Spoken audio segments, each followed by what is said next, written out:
este tiempo, me hablaban de, bueno, hablemos un tiempito, unos 45 minutos, una hora, pero siempre que nos entusiasmamos, no terminamos de repente o el tiempo se nos hace corto. Entonces agradezco un poco la presencia de ustedes. Este espacio yo creo que es nuestro, es un espacio en el cual podemos aprovechar, intercambiar. Más que nada mi humilde aporte y colaboración dentro de este espacio va a ser el de poder hacer ciertas reflexiones que nos permitan a nosotros como docentes poder hacer un aporte más dentro de lo que es todo este gran desafío que se viene hablando en el tema de la inclusión, ¿verdad? Hay mucha gente con mucha trayectoria, con mucha experiencia también en el campo, ¿verdad? Pero a lo que vamos y lo que venimos siempre hablando, inclusión pareciera que hablamos nosotros en educación inicial, hablamos en la escolar básica, que anteriormente era la primaria, hablamos en la media, en el colegio, y bueno, pareciera que todavía como que no está llegando a la educación superior, ¿verdad? A la universidad. Entonces, tenemos que estar preparados porque de alguna u otra forma ya en tiempos atrás ya lo hemos trabajado sin que lo hayamos llamado con este nombre. De repente, actualmente tenemos y contamos de repente con estudiantes que requieren de necesidades específicas de apoyo, entonces, nos queda un desafío, ¿verdad? Nos queda un desafío enorme y a lo que yo apunto siempre es a la actitud que cada uno pueda tener como profesional, como docente, con todos los conocimientos y todo el bagaje de experiencia que tenemos, podamos nosotros acompañar también en este proceso, ¿verdad? En teoría pareciera que es algo relativamente nuevo, pero ya tiene sus años a nivel internacional, mucho más todavía en otros países, y tiene así sus fortalezas y sus debilidades con las cuales nosotros, los que estamos en el campo de batalla, o digo en el campo de acción, cuando nos toca estar frente a los estudiantes, somos los que finalmente buscamos, tenemos que dar respuestas y formas más asertivas de poder trabajar desde este paradigma nuevo que es la inclusión, ¿sí? Entonces, permítanme compartir ahora la pantalla y permítanme un poco presentarles un poco el trabajito que estaremos iniciando. Ahí ven perfectamente, ¿verdad? Le doy pantalla completa y ustedes me van indicando, a ver. Ahí está correcto. Sí. Bien. Un poco la agenda que tenemos para desarrollar hoy tiene que ver con el saludo y la presentación. Para los que no me conocen, yo soy Ruth Fleitas. Empecé a trabajar en el área de danza, llevando adelante la materia de psicología, del desarrollo y la educación. Entonces, desde ahí un poco empezó todo mi trabajo. Y actualmente estoy trabajando también en la dirección de extensión universitaria unas horitas, aportando un poco dentro de lo que es ese departamento, ¿sí? Entonces, les agradezco por poder estar y por acompañar esta charla.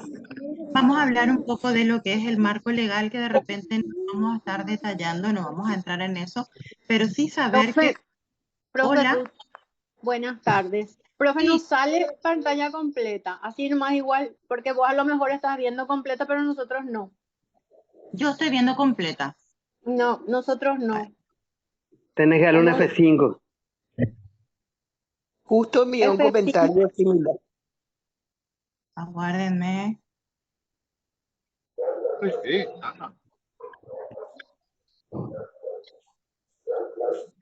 Ahí no ven tampoco completa. Ahora sí. Buenas tardes. Ahora sí, profe. Genial, les agradezco. Cualquier cosa que de repente no ven, se cuelgan, sin problema me cortan, ¿sí? Bueno, Vale, gracias.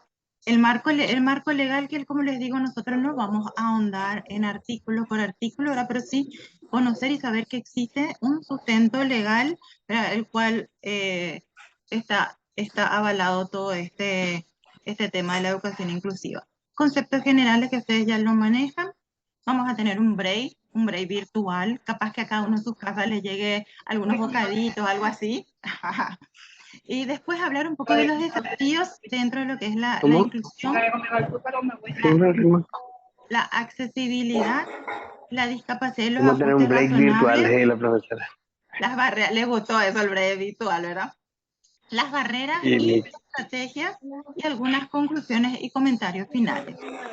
Digo, de repente es un tema sumamente necesario, sumamente importante, reflexionar, instalar, discutir y empezar a pensar en planteamientos y en formas de cómo acompañar nosotros estos procesos, ¿sí?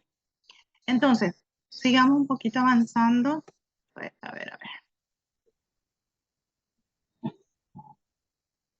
Dentro de lo que es el sustento legal, ustedes saben que la Constitución Nacional, dentro de lo que es la Ley 1264/98, existe y avala un poco el derecho de las personas y el acceso a la educación.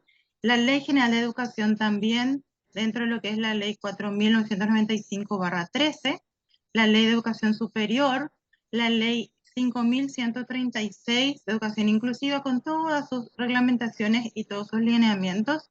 Posteriormente el decreto presidencial, también número 2837 del 2014, donde va reglamentando toda este apartado y este instalar dentro de nuestro país de lo que es la ley de educación inclusiva, ¿verdad?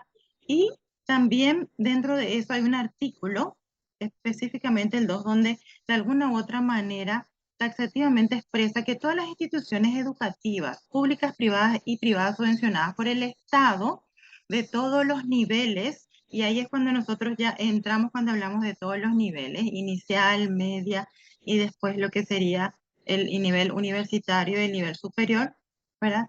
Dentro del sistema educativo nacional, por lo que nuestra institución educativa superior deberá velar por su cumplimiento y aplicar la reglamentación promulgada en lo que corresponde del año 2015.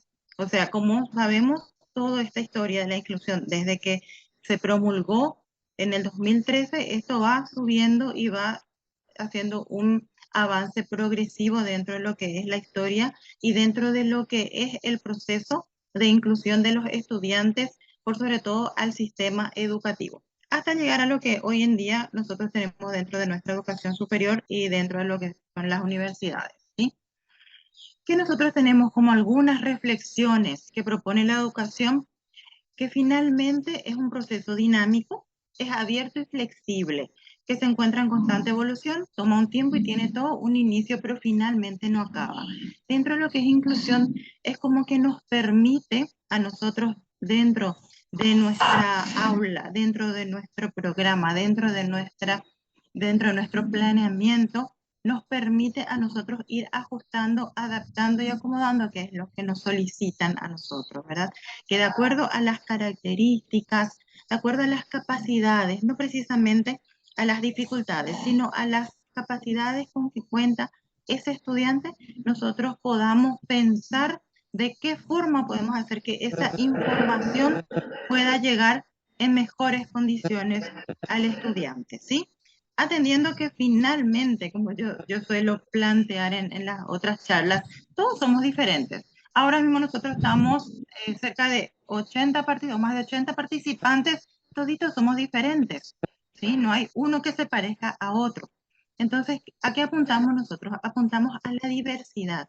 Entonces, esa diversidad con la cual normalmente nosotros estamos viviendo y conviviendo, nos tiene que permitir a nosotros a entender de que estos grupos existen y de que estos grupos tienen los mismos derechos que de repente todos nosotros tenemos. ¿Es fácil? No. ¿Es complejo? Sí. ¿Verdad? Lo que yo creo que no podemos nosotros hacer es ignorar, desatender y no hacer el esfuerzo en poder justamente acompañar, ¿verdad? El esfuerzo en poder nosotros plantear dentro de todos los conocimientos que tenemos, ¿verdad? Porque ustedes son profesionales en lo que hacen y en lo que saben. Entonces, ¿cómo eso yo lo ajusto, lo adapto y lo voy adecuando? ¿Sí? Entonces, por eso hablamos que siempre tanto el currículum, por más que aparentemente suele ser un currículum, se habla del currículum flexible, pero en cierta forma pareciera que no es tan flexible de repente. pero justamente tenemos esa posibilidad y esa capacidad nosotros como docentes de trabajar y de poder hacer esos ajustes necesarios para el estudiante que necesita.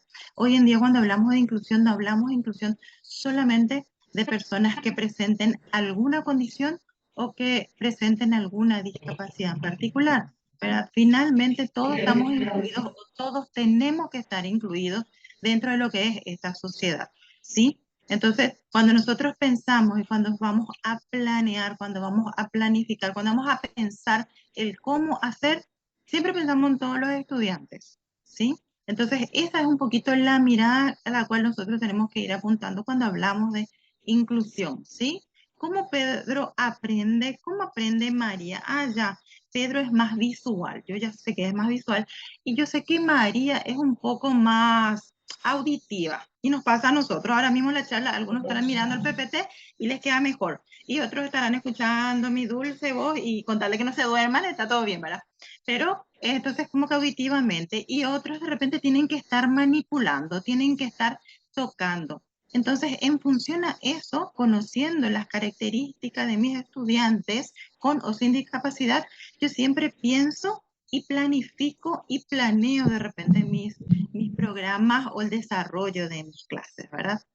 Entonces, eso es un poco a lo que apunta cuando hablamos nosotros de una educación inclusiva. Muchas veces nos asusta y nos asustó desde el 2013. Les digo que nos asustó porque cuando baja como lo que es así actualmente una ley, un decreto, unas sanciones, porque todo eso está escrito, ¿verdad?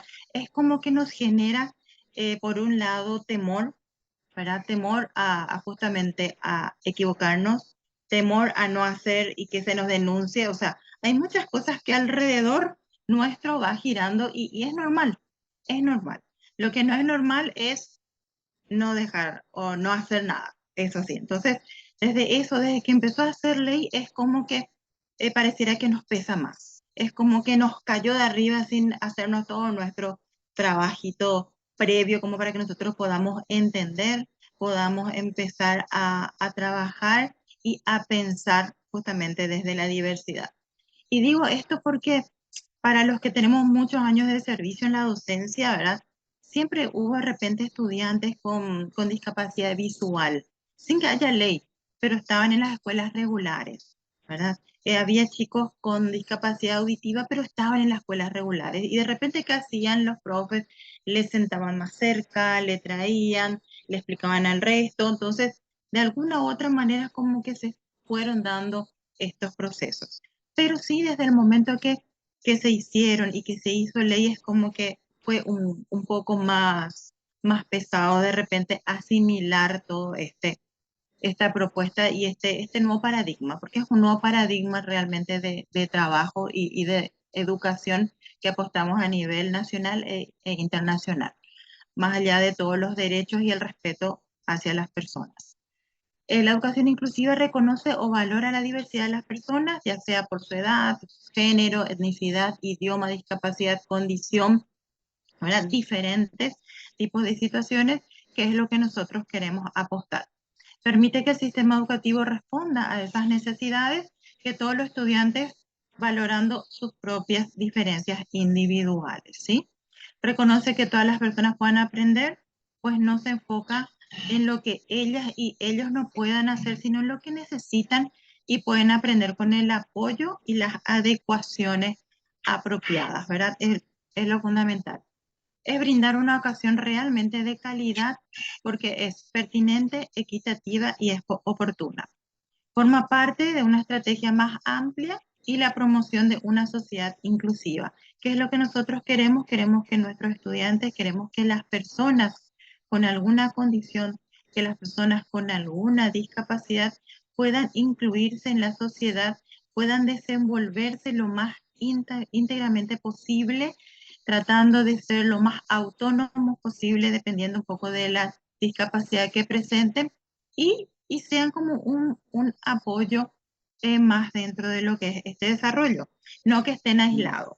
Si ustedes recordarán, y de hecho lo saben, muchas escuelas anteriormente, la escuela que funcionaba, la escuela de Máximo Orellano, la escuela John F. Kennedy, la escuela de Rosa Peña, todas eran escuelas que trabajaban de manera aislada con las personas que presentaban algún tipo de discapacidad.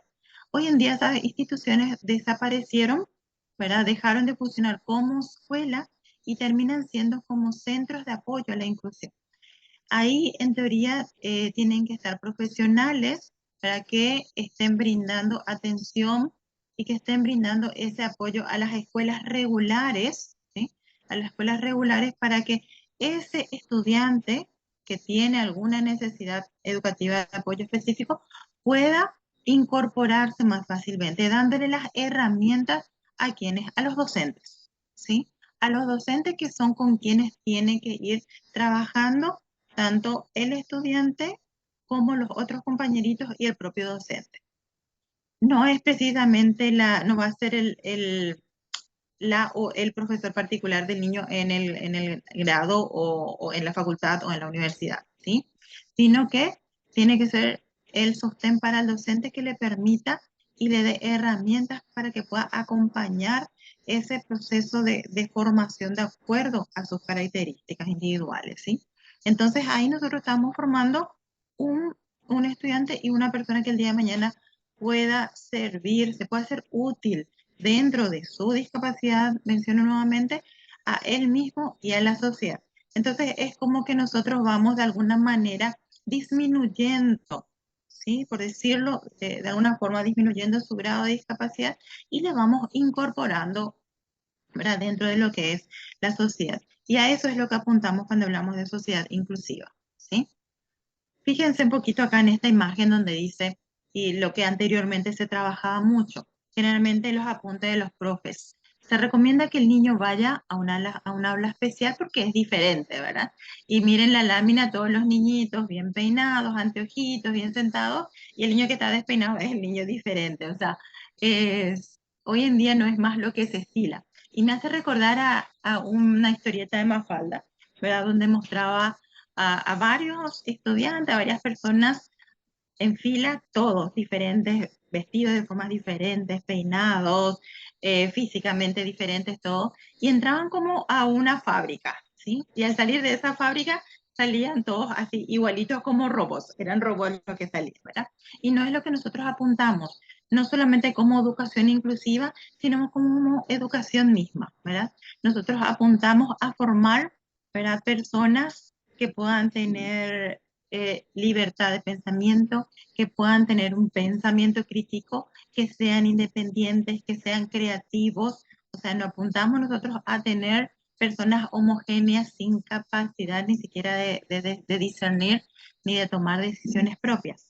Y justamente cuando me decían y me pedían esta charla, le decía a la profe Gloria, le decía, Dios mío, la Escuela de Bellas Artes o los institutos de artes son tan privilegiadas porque realmente yo creo que desde el arte se puede hacer tantas cosas, se puede lograr tantas cosas y es tan maravilloso que justamente nosotros desde el arte hablemos de inclusión, ¿verdad? Porque permite y tiene como un bagaje mucho más amplio, ¿verdad? Y trabaja muchas áreas del cerebro que de repente en la escuela regular, ¿verdad? Y dentro de lo que es nuestro sistema de educación formal muchas veces no permite, ¿verdad? O de alguna forma va limitando, ¿verdad?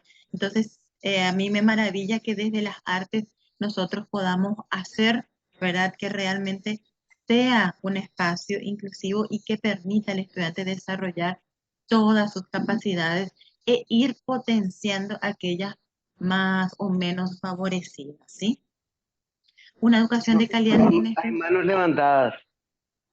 y les parece que termine un poquito, haga el break y ahí les escucho, ¿sí? Yo tengo que salir de la presentación porque no les veo.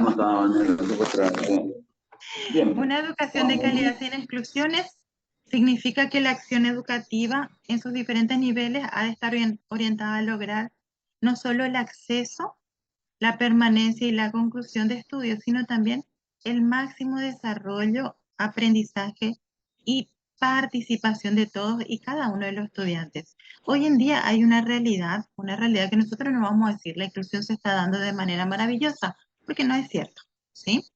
Pero sí se hace el intento. ¿Por qué digo de repente esto? Porque todavía nos encontramos con salas de clases, ¿verdad? Donde el estudiante que tiene alguna necesidad específica de apoyo, tiene alguna condición o tiene alguna discapacidad, está dentro de la propia sala de clase, eh, está segregado, ¿sí? Está en una esquina, está en un rincón y es como una silla más, es como un mueble más de repente, ¿verdad? Sí, y es un poco la realidad con la cual nos estamos encontrando. No estamos juzgando y no estoy juzgando, pero sí estoy planteando cuáles son las realidades y cuáles son las cosas que nos faltan a nosotros, ¿verdad? Nos faltan, yo entiendo, nos faltan herramientas, nos faltan información, estructuralmente nos faltan muchas cosas todavía, pero para mí la base, por sobre todo, está en la actitud que nosotros podamos tener para poder ir avanzando y para poder ir incluyendo, de que no esté dentro de una misma sala segregado y yo le dejo en su mundo, ¿sí? Por ejemplo, cuando hablamos de los chicos con Asperger o con autismo, o de los estudiantes con autismo, y le dejamos en su mundo, sino que nosotros veamos y pensemos en la mejor manera de cómo ir lentamente incluyendo dentro o con los compañeros en ese momento, ¿sí? Equidad, diversidad, oportunidad, todas las personas. Finalmente, cuando hablamos de educación e inclusión, nosotros hablamos de todas las personas. Y aquí quiero hacer un break, un ratito. Voy a salir de la pantalla, por favor. Permisito un rato. Y ahí voy a mirarles porque yo no les veo a ninguno de ustedes, no sé quiénes tienen las manos levantadas. Entonces, ahí les veo. Un poco, el break virtual tiene que ver con una adivinanza y después les voy a escuchar, ¿sí? ¿Están preparados? ¿Sí? La adivinanza es la siguiente, están escuchando bien, ¿sí? ¿Qué es lo que se hace de noche que no se puede hacer de día?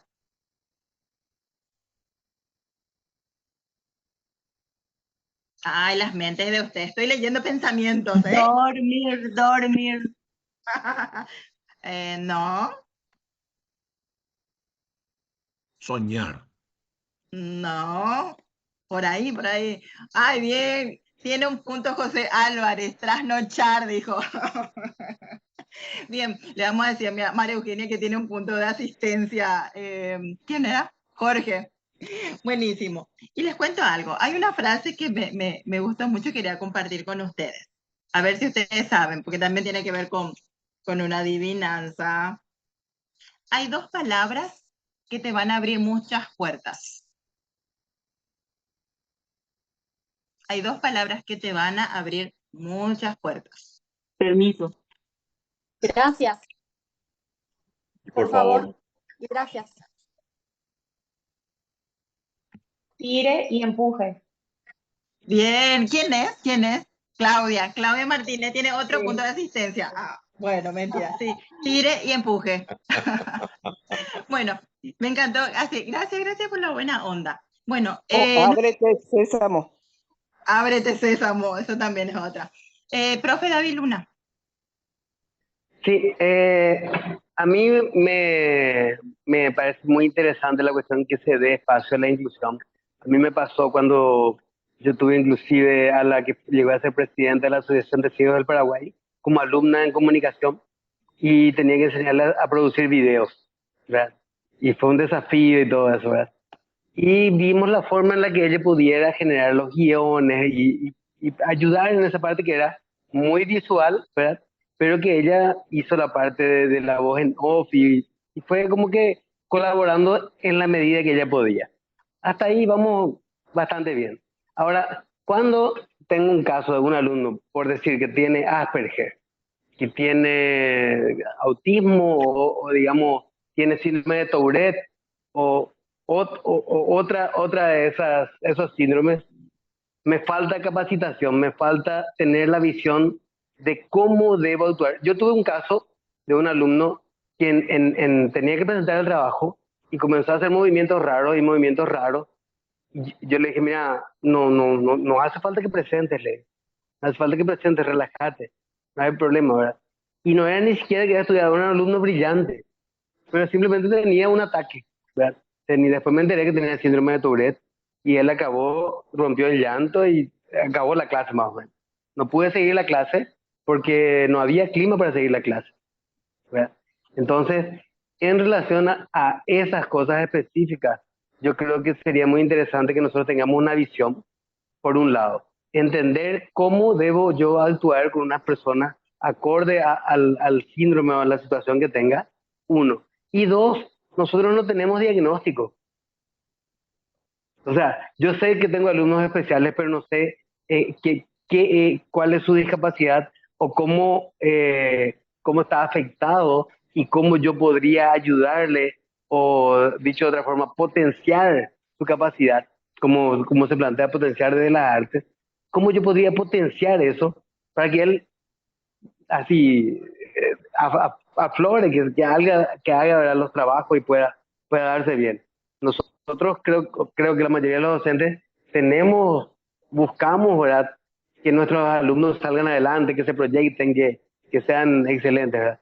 Pero el cómo de repente queda difícil, es solo eso. Gracias. Permiso para hablar, no tengo la manita. Profe Gilda, le doy la palabra a Claudia Martínez y después profe Gilda y el profe Javier. Muchas gracias. A vos, profe. Buenas tardes, ¿qué tal? Bueno, quería nomás comentar sobre el punto que estuvo hablando recién, ¿verdad? Yo trabajo en una institución para personas con discapacidad que se llama DENIDE. Nosotros seguimos siendo una escuela, no somos un centro de apoyo, sino que somos una escuela a la que acuden niños, jóvenes y adultos, donde trabajamos desde las potencialidades. Para contar nomás e invitarles a que conozcan el trabajo del DENIDE. En el Instituto de Bellas Artes estoy en el departamento de danza y con el CEDAR también. Y en el año 2019 creo que tuvimos una hermosa experiencia de trabajar desde las clases de danza clásica con nuestras usuarias del DENIDE, llevándolas a una clase de danza en la Escuela de Bellas Artes, en la carrera de la licenciatura más específicamente. Y compartirles también eso, que fue una experiencia muy, muy linda. Fue realmente como iniciar estos pequeños espacios de inclusión, donde estas personas con discapacidad, que también tienen muchísimo talento y tienen otras capacidades, como todos, que tenemos diferentes capacidades, pudieron estar en contacto y compartir una clase de técnica. Por supuesto que fue un trabajo de apertura del maestro que llevaba adelante, el maestro Carlos Torres. eh, y creo que la magíster Gloria Oviedo estaba como coordinadora en ese momento de la carrera.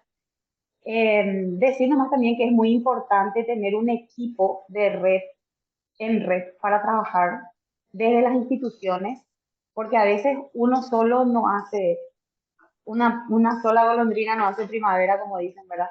Entonces es importante tener una red de trabajo con el mismo lenguaje, con la misma visión, con el mismo objetivo, de querer trabajar para dar oportunidad a todas las personas, ¿verdad? Me parece que el instituto hace tiempo ya está abriendo estos espacios. Ojalá que se puedan crear más lazos y podamos tener más espacios de compartir. Este es un espacio muy propicio, muy bueno, muy enriquecedor. Y bueno, eso quería compartir con ustedes, invitarles a que conozcan nuestro trabajo también y que ojalá otras carreras puedan trabajar con nosotros, haya ese intercambio cultural. El arte, por supuesto, por las características de la materia, permite que cada uno se pueda expresar en lo que más tiene talento o en lo que más siente un tipo de afinidad, ¿verdad? El arte da la oportunidad de poder ser transparentes y poder leer el cuerpo. Entonces me parece que es una herramienta fundamental el arte en todos los aspectos y en todos los espacios educativos. Muchísimas gracias. Gracias, profe Claudia. Profe Gilda. Anótame, profe, en la lista. Buenas. No tengo manito. Profe Rosanita, te anoto en el segundo tramo. Termino con el profe Javier y después te anoto, te tengo pendiente. Bueno, ¿Está bien? Bueno, dale. Profe, a mí también, por favor. A mí también, por favor, profe. Sin problema, profe. Profe Gilda, te escuchamos. Bueno, es para mí una lástima que tanto la UNESCO como las leyes acá en Paraguay, la inclusión toque solo la discapacidad. En realidad allí en los comentarios de la UNESCO que usted mostró, profesora, en vez de discapacidad podría decir simplemente capacidades distintas, ¿verdad? O capacidades diversas, ya que hablamos de diversidad también, porque inclusive los más excluidos dentro de la inclusión son los chicos superdotados. Yo tengo un auxiliar de cátedra que él apenas puede hablar, pero es un genio y nunca nadie le da oportunidad a los chicos superdotados, por ejemplo, para ayudar en la clase, para hacer algo, para ir por los grupos, tanto que le excluimos, como dice usted, como una mesa, como una tabla allí, y le tenemos miedo, tanto los profesores como los alumnos, los demás alumnos. Entonces yo le incluí y ahora él es feliz, él puede hablar mejor porque tiene Asperger también, puede hablar mejor, puede incluirse. Él es mi auxiliar de cátedra, él es un genio, tiene más estudios que yo, inclusive es más excelente, mucho más inteligente, solo para hacer un comentario de que no se le incluye a los superdotados. Antes se le decía superdotados, ¿verdad? Que son los muy inteligentes. Eso nomás quería decir, profesora, con referencia a la inclusión. Gracias, profe Gilda. Profe Javier, Muy buenas tardes, ¿me escuchan? súper bien. Bueno, realmente cuando dijiste lo de falta de herramientas, es lo que realmente a mí más me preocupa. Sin duda alguna, creo que algunos de nosotros hemos tenido experiencia, por lo que he escuchado por parte de la profesora Gilda misma y otros profesionales anteriores, contacto con gente diferente, ¿verdad? Para no decir discapacitada, ¿verdad? Eh, pero siempre de acuerdo a lo que uno hace, yo que soy profesor de música de años, uno de los grandes problemas siempre fueron para mí los ciegos. El sistema Braille nace con el objeto justamente de encauzar la formación de un ciego hacia el arte musical. Después tiene otra connotación, después tiene otra dirección y se dieron cuenta de lo rico que iba a ser eso ya en cuanto al manejo del lenguaje para los ciegos, ¿verdad? Y desde aquel entonces a esta parte, uno de los grandes impedimentos para poder hacer un trabajo de eficiencia en lo que respecta a la formación de estos es la falta de infraestructura, la falta de herramientas. Si bien uno tiene la buena voluntad de hacer que ellos sean incluidos dentro de lo que es el saber musical, en el caso mío, sin duda alguna puede ser cualquier otro saber en el arte, el poder transmitir ese saber, ese lenguaje, se complica por la falta de herramientas.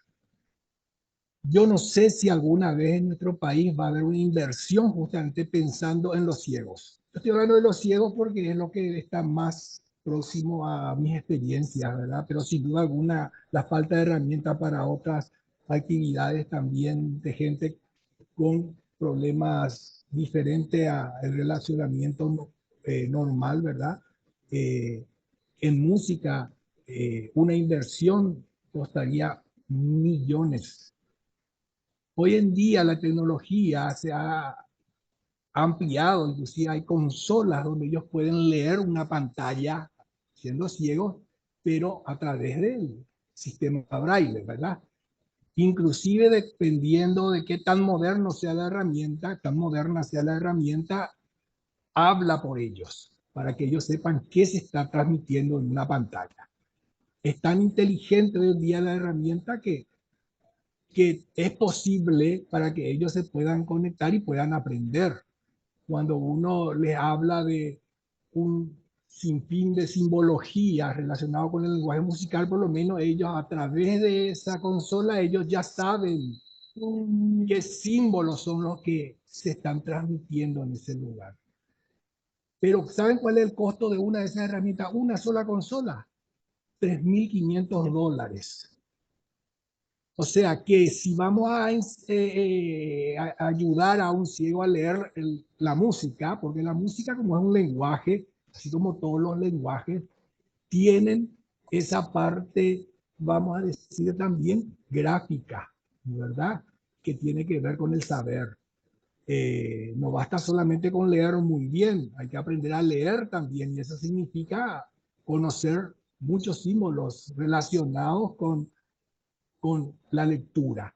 Y si vas a profundizar, desde luego, un conocimiento filosófico, con más razón, porque hay vocabularios que son tan complicados que para poder entender lo que uno lee filosóficamente es importante saber qué es lo que dice un texto. Entonces, a través de eso, un ciego puede involucrarse y poder interiorizarse en profundidad también de esos saberes. Nada más yo quería decir nomás que si en el país realmente queremos queremos inclusión, tenemos que invertir. No basta nomás con tratarles bien, tocarles la espalda, alentarles a que entonen muy bien una canción, porque lo pueden hacer, porque tienen un oído extraordinario, muchos de ellos, pero lastimosamente no saben leer. O sea, está bien, yo entiendo que en el lenguaje musical también hay mucha gente que hace música y no sabe leer ni escribir música, ¿verdad? Pues lo hacen de manera intuitiva. Pero cuando se trata de formación, sobre todo a nivel superior, estamos hablando de saber general. Uno no se puede limitar solamente en lo que puede, sino hay que saber todo. Y después uno se dedica a lo que quiere. En fin, yo lo único que digo nomás es que podemos tener demasiado deseos de incluir a la gente, pero si no tenemos las herramientas, como bien lo dijiste, Ruth, es imposible poder incluirlos realmente. Pero no porque no querramos, sino porque no contamos con las herramientas. Yo una vez hablo con un director porque teníamos una alumna ciega en el conservatorio y le decía yo que por lo menos la impresora braille para que ella por lo menos el profesor pueda imprimir, porque hoy en día existen programas musicales donde también incluye el braille. Entonces cuando uno imprime una partitura, en este caso va a ser en braille para que el alumno pueda tener en contacto con eso.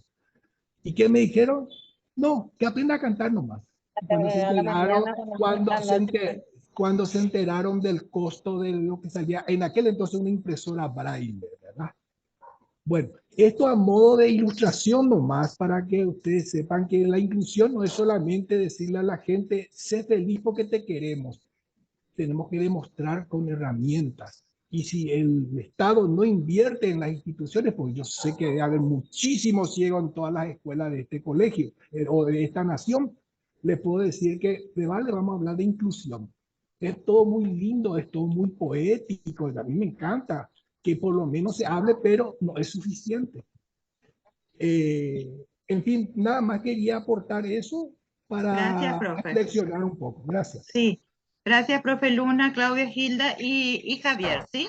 Yo creo que interesante los comentarios, las reflexiones, como bien decíamos, ahora todos tenemos muchísimas realidades, tenemos mucha experiencia en esto, ¿verdad? Pero sí, yo creo que una misión principal y primordial con la cual nosotros tenemos que ir trabajando siempre es con romper todas esas barreras, ¿verdad? Que vamos a ir avanzando un poco en el material. Y ahí también vamos a describir brevemente algo que mencionaba un poco la profe Hilda, ¿verdad? De que justamente cuando hablamos nosotros de inclusión no hablamos solamente de las personas con discapacidad, que es un término que se vino puliendo, ¿verdad? Anteriormente uno hablaba de deficiente, uno hablaba de discapacitado, hablaba de ciego, sordo, ¿verdad? Y que son términos que con el tiempo y con los avances fueron justamente decantándose, porque lo que nosotros queremos visualizar y lo que hoy se usa, por eso que se usa el término de discapacidad,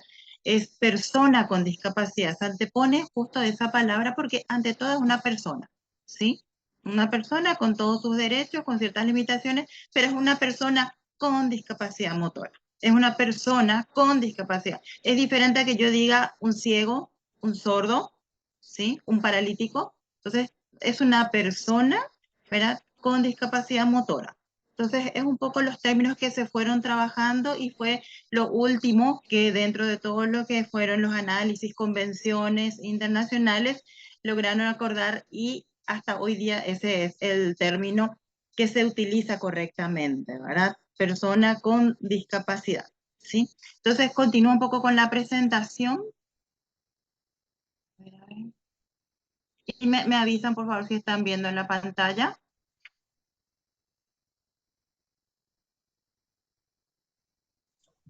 Sí. Gracias.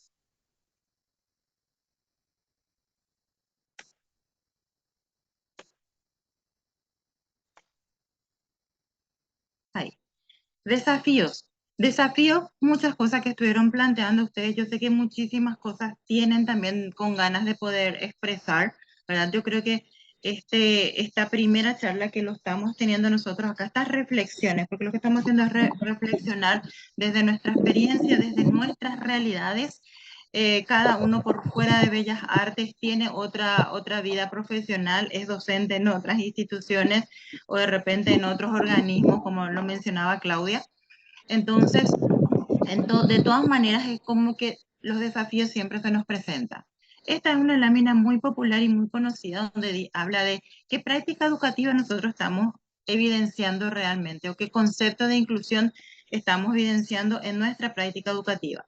Y como verán, para los que no están pudiendo ver a pantalla completa, tenemos ahí a un pajarito, un mono, un pingüino, un elefante, un pez, una foca y un perro, ¿verdad? Y el profesor lo que manifiesta es que para la selección, que para que la selección sea justa, todos tienen que presentar el mismo examen. Por favor, suban al árbol, ¿sí? Entonces ahí hablamos de un tipo de práctica educativa que hoy en día justamente no condice con lo que realmente nosotros estamos proponiendo desde este nuevo paradigma, ¿verdad? Con esta nueva mirada. Finalmente queremos ser justos por todo y para todos, pero no estamos atendiendo las características y las diferencias individuales de cada persona, ¿sí? Es un gran desafío en ese sentido. Otro desafío tiene que ver con la cultura inclusiva, la política inclusiva y la práctica inclusiva. Y yo coincido plenamente con lo que manifiesta el profe Javier, ¿verdad? Es de repente muy lindo, muy teórico, muy romántico, ¿verdad? Todo es amor, ¿verdad? En la literatura, en las leyes, en los lineamientos, en las reglamentaciones, ¿sí? Pero finalmente la práctica que tiene que ver con presupuesto, con recursos, esas cuestiones, es como que tarda más tiempo. Tarda más tiempo y ahí es a lo que voy, que muchas veces somos nosotros los docentes los que estamos en el campo de batalla y los que tenemos que ir buscando las formas y el cómo dar estos procesos, ¿sí? Cuando hablamos de una cultura inclusiva, ahora justamente estamos tratando de que la idea no sea generalizada, romper un poco con ese estigma, con ese esquema, prejuicio de que los normales son los que aprenden y los discapacitados, que no es el término ya que hoy en día se usa, son los que no aprenden. ¿Qué es lo que nosotros queremos que aprendan? Tenemos que partir de la base cuando estamos frente a un grupo de estudiantes. ¿Qué es lo que yo quiero que aprendan? ¿Cuál es mi objetivo? Que aprendan para hoy, que aprendan para mañana, que aprendan para la vida, ¿sí? Entonces, a eso nosotros tenemos que ir apuntando y tenemos que ir reflexionando. Políticas inclusivas, que hayan leyes, que hayan normativas, que hayan reglamentaciones, que hayan proyectos, políticas públicas de inclusión y políticas públicas reales, ¿sí? Reales que realmente se puedan materializar y que uno pueda sentir que hay un trabajo integrado. Todo esto, como le digo, estamos haciendo como un, una ayuda a memoria, pero finalmente tenemos muchas cosas que si nos damos vamos a estar hasta las 12 de la noche planteando y hablando, ¿sí? En cuanto a las prácticas, la competitividad, el currículum basado en disciplinas, libro de texto, una organización espacio-temporal que también de repente en nuestros propios espacios, no estoy hablando solamente de rampas para las personas con discapacidad motora, ¿sí? No estamos hablando solamente de señaléticas, sino que realmente el grado y la forma en cómo están dispuestas hoy en día nuestras salas de clase también influye y contribuye a que realmente nosotros tengamos más prácticas inclusivas en ese sentido, ¿sí? Un profesor, ¿verdad? Que constantemente se vaya capacitando, ¿verdad? Más técnico, racionalista, y obviamente la colaboración familia-escuela. Dentro de lo que son los niveles más bajos, no hablo de nivel superior ni de nivel universitario, pero muchas veces esa colaboración familia-escuela es como que no se da, ¿verdad? Muchas veces toda la responsabilidad la dan a la escuela y muchas veces como que se queda aislada y solita, ¿verdad? En este sentido, la institución, ¿sí? Pero son realidades y son desafíos en ese sentido de los cuales nosotros estamos mencionando. Otro de los desafíos, ¿verdad? Que nosotros tenemos que tener es esa mirada de ver, bien como lo decía la profe Gilda, habilidades por limitaciones. Esa mirada que empecemos a mirar nosotros, ¿cuáles son las capacidades? ¿Por qué nosotros desde las limitaciones? ¿Sí? Muchas veces nosotros lo primero que decimos, vamos a tener un chico con autismo. Uy, qué problema, decimos, ¿verdad? Vamos a tener un chico con discapacidad visual. Uy, qué problema, de repente. Entonces ahí entra en juego, quieras o no, consciente o inconscientemente, un cierto grado de la actitud o de la predisposición que yo también ya tengo, ¿verdad? Y ciertos bloqueos que se me generan. Y como lo digo de repente de manera inconsciente, no lo hacemos así conscientemente, porque finalmente lo tenemos en el aula y después hacemos maravillas finalmente para que se puedan dar los procesos, ¿sí? Pero también sigue siendo un desafío esto, esa mirada de poder ver desde sus capacidades, desde sus habilidades, desde lo que se pueda potenciar para ir disminuyendo esas limitaciones y ofrecer una mejor calidad de vida, ¿sí? Los desafíos, esto cuesta muchísimo todavía, sí, yo no lo estoy hablando porque no puedo, voy a ser muy atrevida si yo hablo de bellas artes, pero sí hablo desde los espacios que conozco que son los colegios y las escuelas, ¿verdad? Que de repente esa mirada de cambiar nuestro grupo de homogéneo por heterogéneo es como que cuesta, ¿verdad? De repente queremos que todavía nuestros estudiantes estén todos sentados, todos quietitos, en filas, ordenaditos, así uno tras otro. Entonces, que todos levanten la mano a la hora que tiene que ser, entonces ese grupo homogéneo a lo cual de repente nuestra enseñanza nos daba como, o nos facilitaba más, hoy en día no es esa, pero no es esa la realidad, sino hoy en día nos encontramos con un grupo bastante heterogéneo, ¿verdad? Donde justamente más allá de la diversidad, nos encontramos con 30 estudiantes y 30 estudiantes que requieren al mismo tiempo y demandan al mismo tiempo la atención del docente, ¿sí? Diferente a cuando nosotros fuimos estudiantes hace 40 años atrás, de repente, ¿verdad? Donde todos estábamos sentados y la profe entraba y decía A, E, I, O, U, y nosotros repetíamos A, E, I, O, U, ¿verdad? Entonces, ese grupo homogéneo de repente ya no existe. Entonces, ahí también yo tengo que tener esa apertura a saber que hoy en día la educación y los estudiantes son heterogéneos. Tienen diversas necesidades, vienen de diversas realidades y tienen muchas carencias, ¿sí? Yo no voy a poder cumplir, yo no voy a poder suplir, no voy a poder llenar de repente todas las carencias, ¿verdad? Pero sí que de repente yo maneje, conozca, ¿verdad? Y acepte esa heterogeneidad y esa diversidad, me va a permitir a mí tener también mejores actitudes y tener mayor disposición a poder pensar en cómo trabajar y en cómo plasmar mejor todo mi sistema de trabajo. Y el otro desafío tiene que ver con incluir, ¿verdad? Desde las diversas dimensiones de la accesibilidad. Y ahí hablamos de lo que es la accesibilidad arquitectónica, ¿verdad? La accesibilidad comunicacional, la programática, la metodológica, la instrumental y la actitudinal, que si bien está en el último, yo creo que es uno de los primeros y fundamentales que tenemos que nosotros seguir trabajando. La accesibilidad arquitectónica tiene que ver justamente con esas ausencias de repente de limitaciones físicas, ¿sí? Que las que hayan aulas, gimnasios, bibliotecas que sean accesibles y de fácil llegada, sobre todo para las personas que presenten de repente alguna discapacidad motora, ¿verdad? Pero que permita que sea amigable el contexto, ¿sí? Que sea de repente sostenible para que ese estudiante pueda incorporarse y pueda incluirse e integrarse también con los demás compañeros, ¿sí?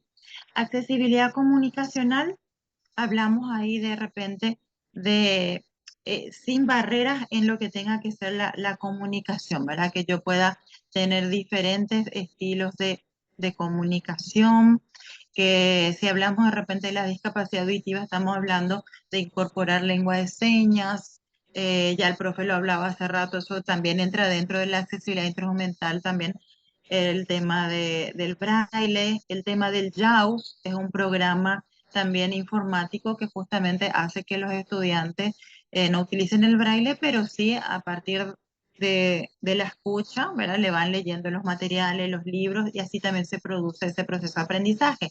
Pero sí, tiene que haber una inversión en ese sentido como para que esa persona lo pueda aprovechar, ¿verdad? Entonces, esa accesibilidad comunicacional tiene que ver sin barreras en la comunicación interpersonal, ¿verdad? Incluyendo el hablar frente a frente, el bajarme al nivel si es necesario. Pasa mucho con los niños, ¿sí? Con los niños a veces nosotros le hablamos paraditos, en cambio si son pequeñitos tenemos que bajarnos, ponernos a su altura. Entonces eso hace que genere otro tipo de reacción, otro tipo de confianza y una empatía que me permite ponerme un poco en su lugar. Entonces son cosas que de repente nosotros podemos hacer, podemos implementar. Más allá de las limitaciones, más allá de todo lo que ustedes tienen en sus cabezas y que lo están pensando mientras yo voy hablando, ¿verdad? Hay cosas que podríamos revertir y pensar, bueno, más allá de las limitaciones, más allá de las barreras que se presentan y mi disposición que yo tengo, mi actitud que yo puedo, entonces es pensar, ¿qué puedo hacer yo con esto ahora? No vamos a lograr el cambio 100%, pero sí vamos a sumar a que mejore la calidad de vida de ese estudiante, ¿sí? Ya que yo realmente pueda poner en práctica lo que yo pueda y lo que yo tengo en base a lo que me ofrecen, ¿verdad? Y a lo que puedo dar. No vamos a hacer tampoco en ese sentido falso y decir yo puedo, pero finalmente las limitaciones son otras, ¿sí? Pero si yo puedo actitudinalmente, si yo puedo hacer ciertos cambios y ciertos ajustes, ¿verdad? Y que no va a implicar eso, unos cambios, y no va a implicar tampoco un atentado en contra de la otra persona ni mía, entonces lo puedo ir haciendo, ¿sí? La accesibilidad programática, ¿sí? Tiene que ver justamente con todos esos planes, programas, todo eso que nosotros ya lo venimos pensando y lo venimos planteando, ¿verdad? La accesibilidad metodológica, el cómo yo puedo enseñarle, así como decía, si es un chico con discapacidad visual, tenemos el braille, tenemos el JAWS, si es un chico de repente con discapacidad auditiva y si usa accesorios, ¿verdad? O que le puedan ayudar, usa audífonos o usa otro tipo de aparato, entonces, ¿cómo escucha mejor? ¿Cómo puedo ayudarles? No tengo lengua de señas. Bueno, es una materia pendiente que podríamos nosotros incorporar también dentro de nuestra capacitación, ¿sí? Pero buscar la forma o utilizar de repente pictogramas, cosas que le permita aprender, porque justamente lo que nosotros decimos, ante una discapacidad disminuida o ausente, es como que tienen otra capacidad fortalecida, ¿sí? Y tenemos, sí, en la discapacidad visual tenemos disminuida, contrariamente tenemos la auditiva súper fortalecida. Y en la discapacidad auditiva tenemos, ¿verdad?, la visual sumamente fortalecida. Entonces, es ir viendo de esa forma cuáles son las metodologías que a mí me servirían, ¿sí? A veces nosotros planteamos en las instituciones, le estoy hablando así de nivel medio, bueno, le pongo y copien toda una página del libro, ¿sí? Pero ¿de qué me sirve que copien toda una página del libro si la esencia termina siendo un párrafo? Esa es la esencia, eso es lo que yo necesito que sepa, ¿sí? pero de repente hacemos copiar todo, no sabemos a veces para qué. Entonces, esos son los ajustes metodológicos que de repente nosotros vamos haciendo, ¿sí? Accesibilidad instrumental tiene que ver con diferentes tipos de instrumentos y utensilios a la hora de estudiar. Qué sé yo, lápices, teclados, lupas, que de repente hay chicos no solamente con discapacidad visual, sino con baja visión, ¿sí? Pero que requieren o una buena tablet o de repente requieren de una lupa o requieren de una pizarra que le tengamos que escribir en tamaño 60, ¿sí? Y ahí va a poder leer. Entonces, esa es la accesibilidad instrumental a las cuales nosotros tenemos que ir planteando, ¿verdad? Obviamente, porque nosotros ya le conocemos, ya le fuimos estudiando, y ahí hago un poco mención a lo que decía el profe Luna en cuanto a los diagnósticos, ¿sí? Hoy en día muchas veces no se estila, ¿verdad? Y para los que están en colegios y escuelas, ya que los profesionales den muchos diagnósticos, porque todavía esa cultura de los diagnósticos muchas veces está siendo utilizada para que eh, se le rotule, ¿sí? Ah, ya. Tiene discapacidad intelectual, no va a poder luego, ¿sí? Tiene autismo, no lo tiene hiperactividad, no, ¿sí? Generalmente los diagnósticos nos tienen que servir a nosotros para que sea una guía, ¿sí? Una guía y yo sé, bueno, mi estudiante tiene cierto grado de autismo. Con el autismo nos encontramos los que se comunican, los que no se comunican, los que se pueden quedar, que van acompañados con otra comorbilidad y los que no, ¿sí?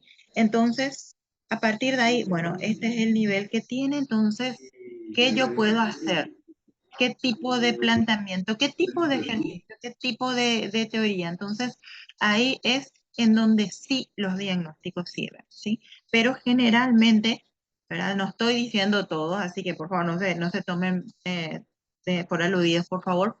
Generalmente se suele utilizar para poner así como un pequeño rótulo y ya tener ciertos prejuicios al respecto.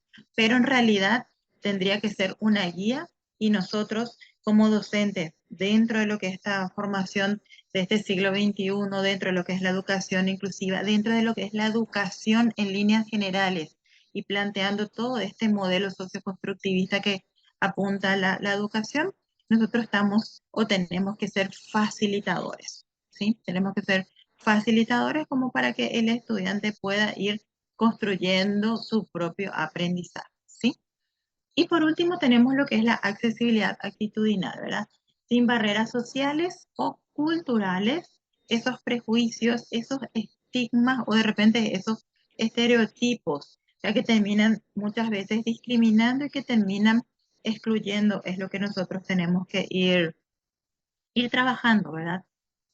De repente pareciera que es complejo, pareciera que es difícil, pero sí son desafíos que los cuales tenemos que ir asumiendo y no dejarnos desconocer, ¿verdad? Pero que tenemos que hacer esto que hacemos nosotros, ¿sí? Yo sé que en el instituto hay personas que son súper capaces dentro de este campo, entonces me acerco y le digo, Liliana, ¿qué te parece? Vos tenés conocimiento de esto, ¿cómo puedo hacer? ¿Qué te parece? ¿Sí? Esta alumna pudo o no pudo, ¿qué hiciste para que logre?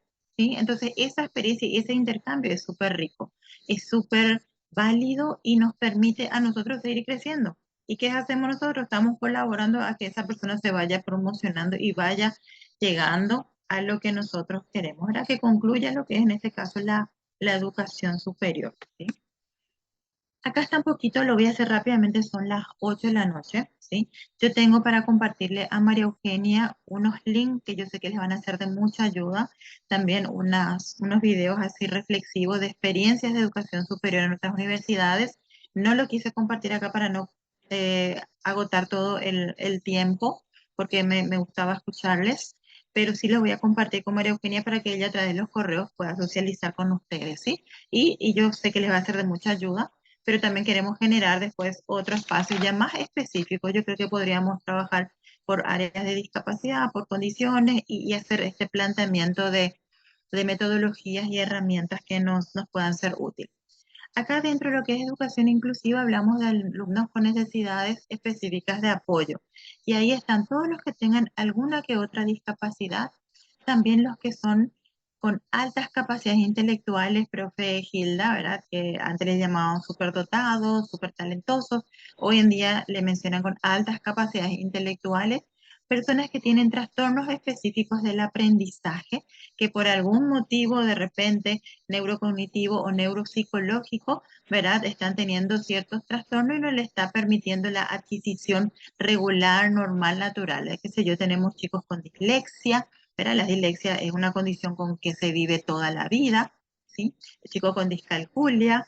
Entonces, esos son trastornos específicos que entran dentro de lo que es la gama de educación inclusiva. No es solamente esa discapacidad que nosotros vemos, físico, visual y auditivo, ¿verdad? También estos entran dentro de lo que es esta atención a necesidad a los estudiantes con necesidades de apoyo educativo, ¿sí? Condiciones personales o de historia escolar que requiera de apoyos o ajustes, ¿sí? Chicos que por alguna condición tuvieron que dejar, hubo un abandono, hubo un rezago escolar y se incorporan tarde al sistema educativo y tienen de repente, supongamos, tienen 9 años, ¿no? Y están en primer grado. Ese niño no puede estar en primer grado, ¿sí? Por la edad madurativa, evolutiva, las condiciones y características, ese niño tendría que estar en tercer grado, ¿sí?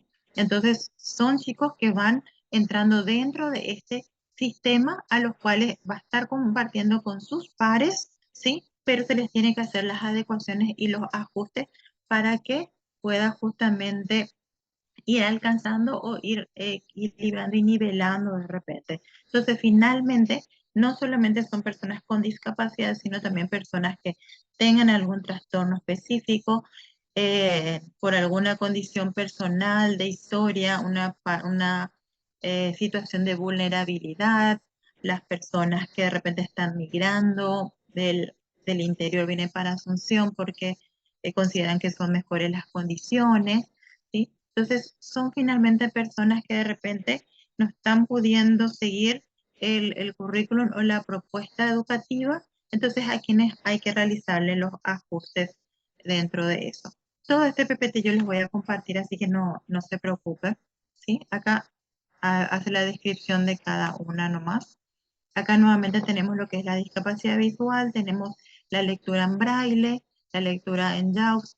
Yo tuve una experiencia hace poco, hace cuestión de 5 años atrás, de una estudiante en la Facultad de Filosofía, capaz que la profe Gilda la recuerde, que tenía discapacidad visual, ¿verdad? Ella estudió entrar psicología y las materias que obviamente le costaba era matemática. ¿Y cómo hacíamos? Entonces ella rendía el examen, las personas del Centro de Apoyo de Santa Lucía se iban a la facultad con su maquinita braille, le transcribían todo, le daban al estudiante, ella rendía otra vez en braille y después la profesional, la profe se iba y nos traducía otra vez todo al sistema, la respuesta en braille que hizo la persona. Y esas son ya adecuaciones y son adaptaciones que uno va haciendo cuando se encuentran con estas realidades y con estas situaciones.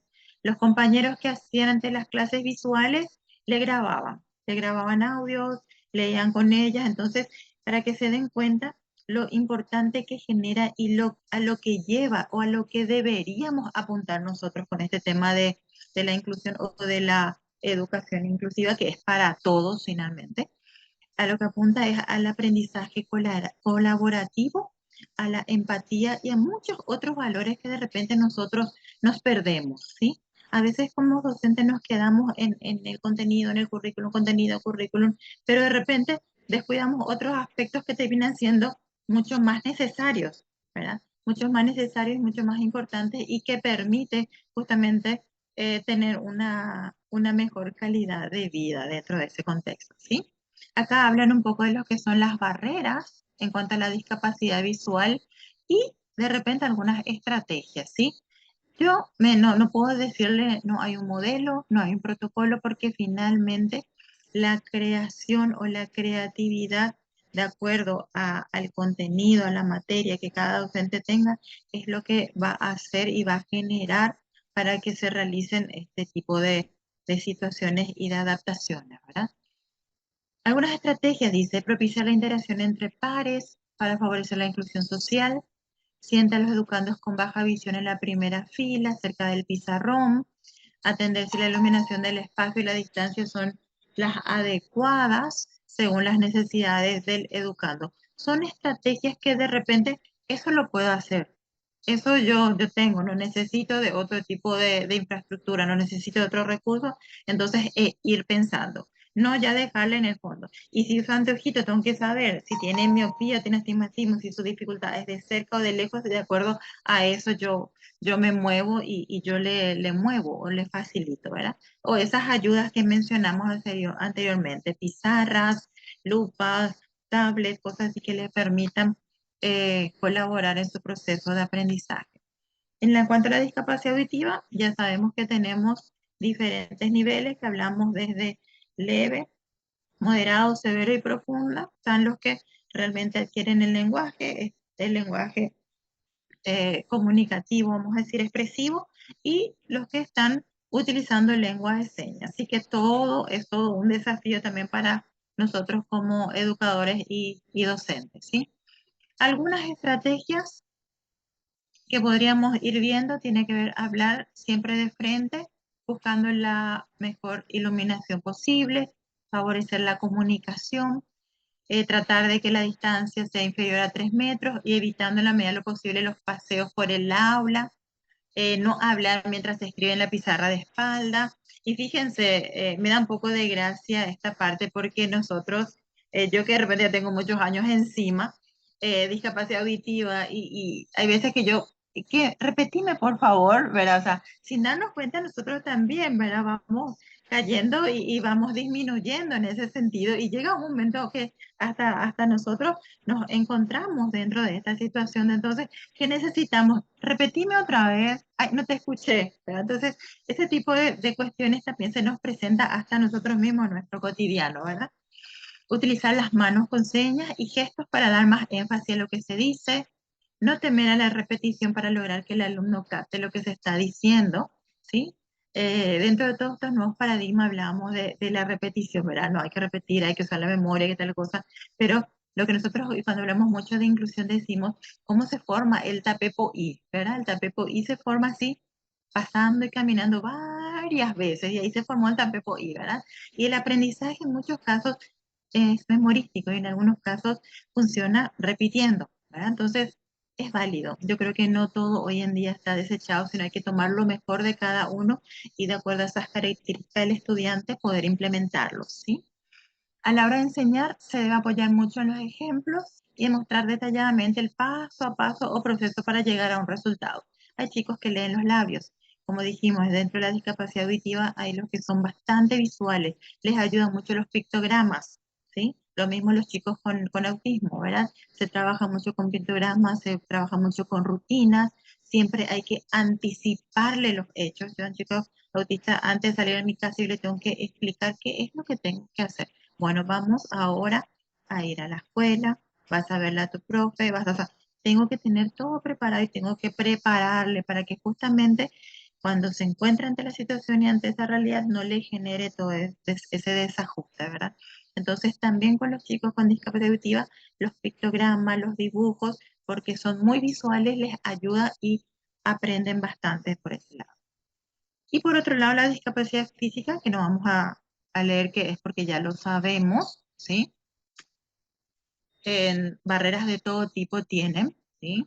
La escalera, los buses, las veredas, y en nuestro país con más razón, ¿verdad? Pero sí tendrán, si ven la última fotito de abajo, difícilmente podrán practicar deporte si no están adaptados. Y fíjense, es una imagen de están jugando vóley y todos los estudiantes están, o todos los deportistas, mejor dicho, están ahí sentados y sentados están jugando vóley, ¿verdad? Y tenemos muchas experiencias interesantes de personas en silla de ruedas jugando básquet y jugando o haciendo algún que otro deporte, ¿sí? Dentro de las estrategias tiene que ver con hablar a su altura, eso pasa con las personas con discapacidad motora, pasa con los niños, o sea, siempre es bueno establecer este tipo de alturas y de niveles, ¿verdad? Hay muchas otras estrategias más que podemos nosotros implementar, pero justamente la idea es que nosotros podamos abrir este abanico, pensar en todas esas esas posibilidades, pensar en lo que ya hicimos. De repente, no, todo lo que yo acá les presenté, no, yo ya hice todo esto, dije, ah, pucha. Entonces, ¿qué más puedo hacer? Entonces, ¿qué más, qué me falta hacer? ¿Qué no hice o qué puedo hacer? Entonces, eso es un poco el trabajar mientras se va haciendo la verdadera inversión que necesitamos, eso que ustedes mencionaban y que saben que se necesita, ¿verdad? Pero sí, muchas de las cosas que mencionamos lo hicimos, lo hacemos y lo vamos a seguir haciendo, porque sabemos que es en beneficio del estudiante, ¿sí? Y después tenemos lo que es la discapacidad intelectual, ¿verdad? Que también hoy en día está como que muy marcada dentro de nuestro contexto educativo y social, ¿verdad? Que finalmente es una limitación en el funcionamiento intelectual y en la conducta adaptativa de una persona. Esas conductas adaptativas son un conjunto de habilidades conceptuales, sociales y prácticas que han sido aprendidas por la persona para funcionar en su vida diaria. Conceptos, enseñarle cuáles son los conceptos clave. Muchas veces nosotros utilizamos dentro por lo que es el espacio para las personas que trabajan con discapacidad intelectual ciertos métodos, que es la lectura global, por ejemplo, ¿sí? Y dentro de lo que es la lectura global, nosotros le enseñamos qué sé yo, eso que los niñitos pequeños hacen dentro de lo que es la lectura. Salen a la calle y ven, ah, mira Burger King, y tiene 1 año, tiene 2 años recién, y realmente no va a poder descifrar Burger King, Coca-Cola, McDonald's, pero ellos están leyendo, ellos saben. Eso es lectura global, de que nosotros vamos trabajando y vamos enseñándole para que el día de mañana esa persona pueda ir al súper y decir, bueno, quiero una hierba campesino, y él sepa elegir su hierba campesino. Entonces, a veces nosotros no nos damos cuenta de cuán importante es nuestro rol y nuestra función, y que a veces con lo poco que hacemos es mucho realmente lo que estamos nosotros aportando en ese sentido, ¿sí? Sociales, hablamos de inclusión, hablamos de una sociedad, ¿verdad? Que todos tenemos derecho a estar dentro de este mundo, dentro de este país y dentro de esta sociedad y comunidad, ¿sí? Con nuestras limitaciones, con nuestras fortalezas y con nuestras debilidades, que así somos todos. Finalmente todos tenemos fortalezas y debilidades. Y lo otro, las prácticas, ¿verdad? Apuntar a que realmente uno pueda tener desarrolladas muchas habilidades para la vida diaria, ¿sí? Que pueda manejarse solo, que pueda ir al baño, higienizarse, bañarse, cepillarse, peinarse, ducharse, comer solo. O sea, esas habilidades que van apuntando y que desde las familias se trabaja, ¿verdad? No lo vamos a hacer en el ámbito universitario ni en la educación superior, pero sí son conductas adaptativas dentro de la práctica que se tienen que ir desarrollando. Barreras hay bastante, las curriculares, las actitudinales y las metodológicas, que son con las cuales tenemos que ir nosotros trabajando, ¿verdad? Si bien, como ya lo mencionamos, el currículum es abierto, es flexible y nos tiene que permitir a nosotros pensar realmente en la esencia y en qué es lo que nosotros buscamos y qué es lo que nosotros queremos para la formación de ese estudiante, ¿sí? Una actitud de que puede. ¿Sí? Vos podés, él puede dentro y en torno a su condición y en torno a su discapacidad. Y las metodológicas, el cómo, que ya lo estuvimos hablando, el cómo le va a llegar mejor a Luis, cómo le va a llegar mejor a María, cómo entonces es pensar en esas metodologías que de repente, como le dije, ya lo han hecho en varias oportunidades. Y acá otras estrategias, ¿verdad? Que nosotros necesitamos: manejar el dinero, ir de compras, manejar cantidades. Tiene que ser actividades en base a situaciones de la vida diaria. Incorporar muchas actividades, muchos dibujos que le ayuden a su mayor comprensión, dependiendo de la discapacidad con la cual nos encontremos o la condición con la cual nos encontremos. Finalmente, algunas estrategias para fomentar la educación para todos en la educación superior tiene que ver con priorizar ese aprendizaje colaborativo, ¿verdad? Promover esa participación equitativa, igualitaria de todos los estudiantes, fortalecer didácticas que atiendan el respeto a la diversidad, incluir la inclusividad en el lifelong learning como docentes, ¿verdad? Que tiene que ver mucho con esa capacitación que nosotros hacemos. Y yo destaco algo muy, muy importante que nos dejó esta pandemia. Si bien nos dejó mucho dolor, mucho retraso, muchas cosas, pero sí nos dejó algo importante que nos permitió y nos permite hacer este tipo de comunicación, nos permite también seguir nosotros capacitándonos y formándonos, ¿verdad? Dentro de lo que nos gusta y dentro de lo que hacemos y sabemos hacer. Entonces es una oportunidad brillante que nos dejó en ese sentido la pandemia como para que nosotros podamos seguir en pos a esto que amamos, que es la enseñanza y la docencia, a formar mejores estudiantes y a seguir preparándonos, ¿verdad? La inclusión es uno de los procesos más importantes en los últimos años dentro del campo educativo, que repercute y condiciona ámbitos del desarrollo personal, condiciona el futuro profesional, laboral, cultural y social. Por sobre todo, conlleva un respeto a derechos humanos, a derechos fundamentales como el derecho a la igualdad de oportunidades, esta accesibilidad universal y a una educación de calidad. Hoy en día se habla mucho del DUA, ¿verdad? El DUA, que es un diseño universal de aprendizaje, que me parece una materia pendiente que se podría trabajar, y yo creo que es un bagaje bastante interesante dentro del campo educativo que nos permita a nosotros tener varios horizontes de cómo planificar y cómo plasmar esto de la educación inclusiva dentro de lo que es un diseño universal de aprendizaje, ¿verdad? Él implica por una parte la ausencia de la discriminación y por otra la adopción de medidas positivas a tal fin. La educación inclusiva está reglamentada, pero sigue siendo un desafío en la práctica y eso lo vivenciamos nosotros, ¿verdad? Si no se trabaja articuladamente con todos los organismos de implementación para velar por el cumplimiento de los derechos de los ciudadanos, ¿sí? Ese trabajo en equipo, ese trabajo interdisciplinario, ese trabajo multidisciplinario, ¿verdad? Que se necesita cuando hablamos de esto. Incluso cuando hablamos de salud, de salud, de enfermedad, también muchas veces nosotros hablamos de equipos multidisciplinarios, hablamos de equipos interdisciplinarios en los hospitales y nos encontramos con que tenemos de todo en un hospital. Tenemos el clínico, tenemos el diabetólogo, tenemos el neurólogo, tenemos el oculista, pero todos trabajan de manera aislada, ¿sí? Ellos no logran trabajar de manera conjunta y hacer esa atención, ¿verdad? Biopsicosocial que de repente una persona necesita, ¿verdad? Entonces, esas son las miradas que de repente nosotros tenemos que ir enriqueciendo y fortaleciendo en ese sentido. Remarcar también que este derecho constituye una exigencia social, un reto para todas las sociedades, un desafío. Nada, no estamos diciendo que es fácil, ¿verdad? Para los propios individuos también, para los que conviven con esa condición, para los que conviven con la discapacidad, para los familiares, ¿sí? Yo digo que para los familiares es muy difícil, por sobre todo cuando van a empezar a escolarizarse, porque se van a una escuela y le rechazan, se van a otra escuela y le rechazan. Es un largo camino en donde hay constantes duelos donde a veces nosotros no dimensionamos todo lo que implica para esa persona por un lado y para todas las personas que están detrás de esas personas. Yo voy a decir, bueno, tengo una ley, por ley yo le voy a matricular o le voy a inscribir, pero ¿de qué me sirve forzar? A veces yo digo. Yo suelo sugerir a mis pacientes, ¿para qué quieres forzar en un espacio donde te están cerrando las puertas, ¿verdad? ¿Verdad? Por ley puedes pelear ese lugar, ¿sí? Entonces muchas veces son duelos que las personas, los familiares, los acompañantes constantemente van teniendo.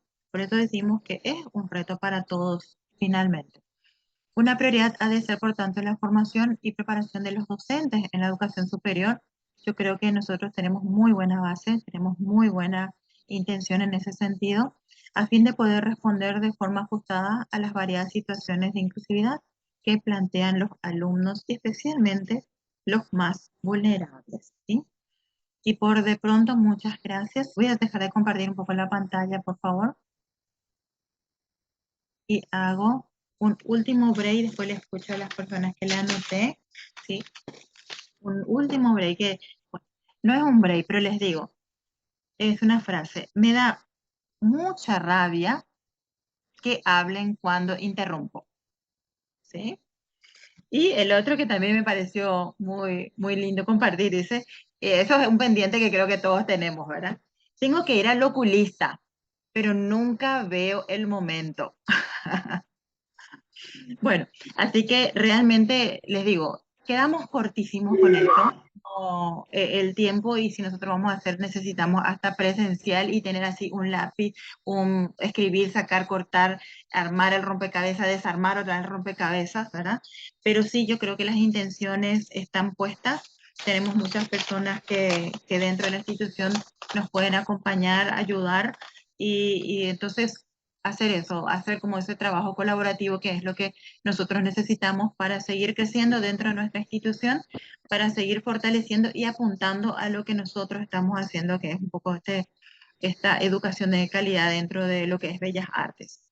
Profe Rosana, así lo vamos a hacer un poco cortito para que pueda, Sí, para que no... brevemente. Sí, bueno, apoyo, ¿verdad? Lo que concuerdo con los compañeros, tanto con el profesor Luna, con la profe Gilda, con el profe Javier, ¿verdad? Muchas veces tenemos toda la buena predisposición, toda la actitud del mundo. Yo sé que el docente siempre da mucho más de lo que se le pide, básicamente, ¿verdad?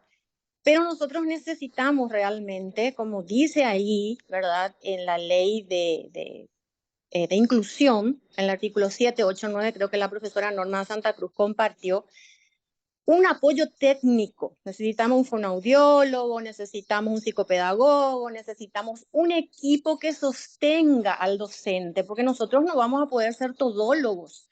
Imagínate sea con los alumnos, entre comillas, normales, que ya venimos con capacidades diferentes, tenés que atender qué tipo de inteligencia tiene, ¿verdad? Si es auditiva, si es kinestésica, si es intrapersonal, si es, etcétera, etcétera. Otra vez con personas que tienen discapacidades diferentes. Me tocó el año pasado que tuvimos un alumno con discapacidad, era sordo-mudo, y yo soy profesora de expresión oral, y me quedé cuadrada, porque ¿cómo le voy a evaluar? Voy a buscar estrategias, pero ¿quién me asegura y quién le asegura la calidad educativa a ese alumno, siendo que yo no estoy formada ni preparada para enseñar, para adoptar estrategias? Hay que ver también eso, ¿verdad? Imagínate si tengo una persona, más mis 10 alumnos ya con sus diferencias individuales, una persona con discapacidad motriz, que, ¿verdad? Tengo que evaluar la expresión corporal, tengo que tal vez sea ya menos complicado, ¿verdad? Pero tenemos que tener la certeza, o vamos a bajar la calidad, vamos a bajar la nota, vamos a bajar los estándares, los indicadores de evaluación, vamos a exigir la misma, va a tener el mismo rigor que le exijo a los demás. O sea, son todas esas cosas las que tenemos que analizar realmente y en equipo decidir. Necesitamos un equipo de la institución, porque si no yo voy a hacer, le voy a calificar de una manera, al otro profesor de otra manera, y yo creo que eso es súper importante. Es súper importante ese equipo, dentro de lo que tengamos por lo menos, pero un asesoramiento. O este tipo de charlas, por lo menos, bueno, hoy vamos a tocar discapacidad visual solamente. ¿Qué estrategias puedo tomar? ¿Cómo? Y una evaluadora. La evaluación, ¿cómo puedo hacer que mis indicadores de evaluación no bajen demasiado, ¿verdad? En relación a lo que yo exijo para que sea un licenciado en. Porque otra cosa es educación por el arte, ¿verdad? Todo muy lindo a través del arte, la inclusión, el amor, los valores, todo genial. Pero si tengo que darle un título profesional, ¿cómo evalúo? Eso nomás. Y muchas gracias. Profe Romina, también tenés la palabra cortito, unos minutitos. ¿Estás ahí? Hoy buena parte de lo puesto, o sea, lo que estaba pensando y que es, no sé si realmente de mis profesores con los que solemos hablar sobre este tema, el único que ha levantado la mano y ha hablado ha sido hasta ahora el profe David, pero genera, digamos, una discusión recurrente con los profesores por casos que se suscitan, casos reales que se suscitan en aula, de distintos tipos de discapacidad que sospechamos, o de condiciones, por ejemplo, un chico autista. Son condiciones. Sospecho que este es disléxico, sospecho que este tiene discalculia, no sé, porque no tengo el diagnóstico. Pero esta discusión, esto que mencionó la profesora Rosana, es algo que solemos conversar con los profesores y qué bueno que ahora se ponga colectivamente sobre la mesa. Yo particularmente no tengo una respuesta, pero tengo la misma inquietud que la profesora Rosana. porque estamos hablando de no de educación elemental, sino de educación superior, o sea, la formación de profesionales de los cuales se supone que se requiere que construyan unas ciertas competencias que les va a empujar a la vida laboral, a su desarrollo personal, profesional, etc. Entonces, cuando ya hablamos de competencias profesionales, se hace más complicado, no digo que no se pueda, digo que yo no tengo las herramientas y que se hace necesario, urgente, dado que esto es ley, no sé si afecta de la misma forma a la educación básica que a la educación superior, pero si queremos de verdad ser inclusivos, es necesario construir en torno a ese debate. Yo no tengo las respuestas. Y no sé si alguien aquí las tenga. Eso nomás, profe. Gracias. De hecho, que al ser una ley, profe Romina, afecta a todos los niveles, ¿sí? Y ahí habla de los niveles iniciales, la media, el colegio y lo que es educación superior. ¿Verdad? Entonces, eso nomás para aclarar. Y sí, me parece interesante, les digo, por eso este tema es un tema que no se acaba, ¿verdad? Porque hay mucho que generar, hay muchos espacios que se tienen que dar, hay muchas aristas a los cuales tienen que estar incluidos, inmersos todos los sectores, ¿sí? Y hablamos ahí del sector docente, hablamos del sector estudiantado, hablamos del sector administrativo, directivo, pero como decimos nosotros, en esta una horita, incluso un poquito más, no vamos a terminar de acabar, pero sí es interesante y bueno empezar a visibilizar, a pensar que esto realmente se está dando, ¿verdad? Que está subiendo y está llegando al nivel superior en el sentido de que corresponde, porque por derecho, por simple hecho de ser un ciudadano paraguayo, por ser persona, tiene derecho a estar incluido dentro de cualquier carrera y nosotros tenemos que dar las garantías, ¿verdad?, necesarias para que eso se cumpla, ¿verdad? Entonces, hay como que mucho detrás que debemos trabajar, ¿sí? Que debemos trabajar y yo creo que eh, o imagino dentro de lo que es la parte de la dirección académica en conjunto con evaluación, tendríamos que pensar en más de este tipo de capacitaciones.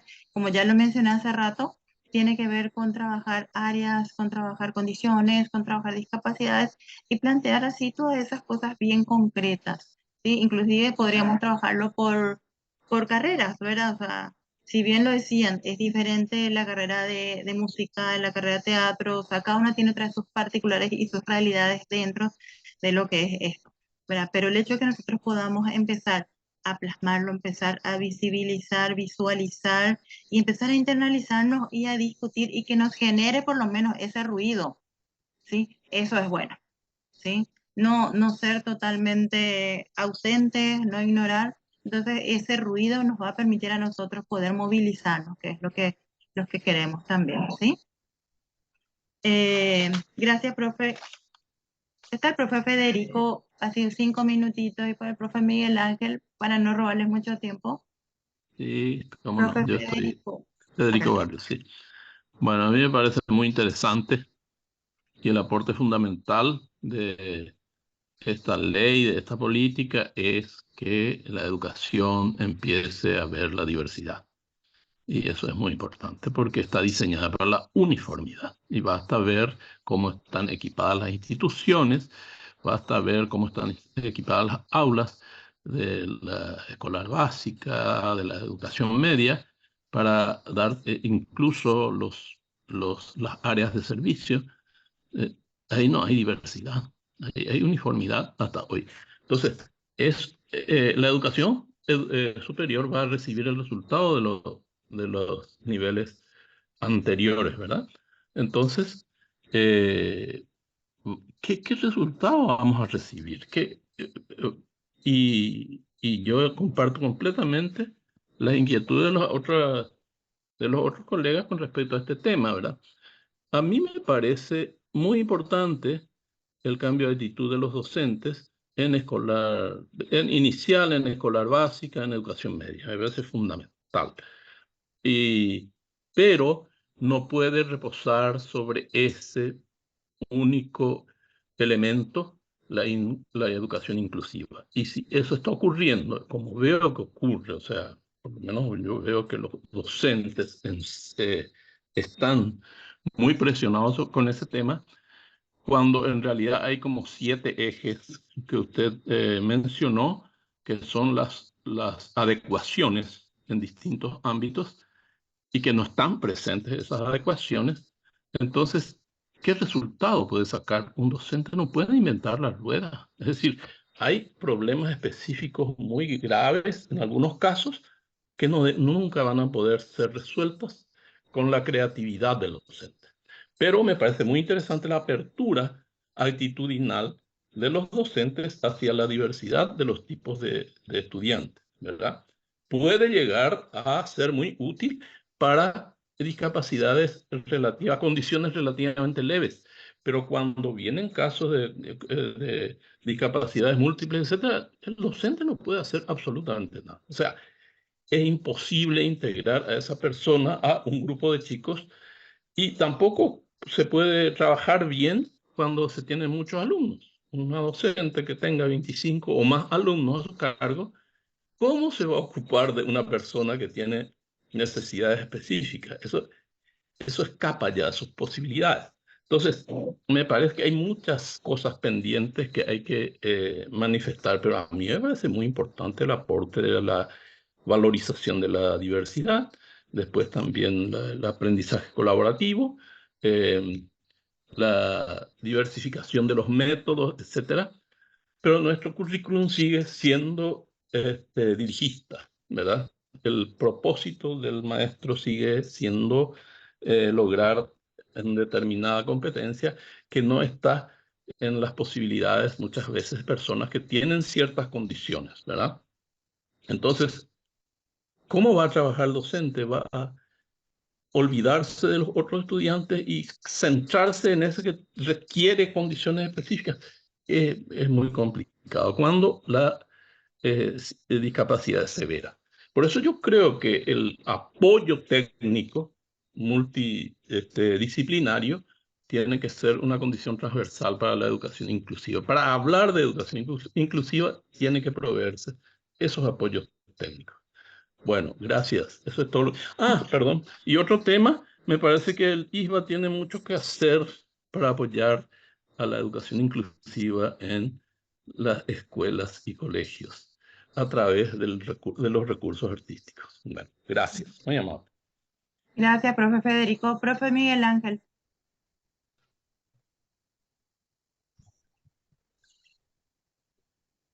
Ahí tenés la palabra.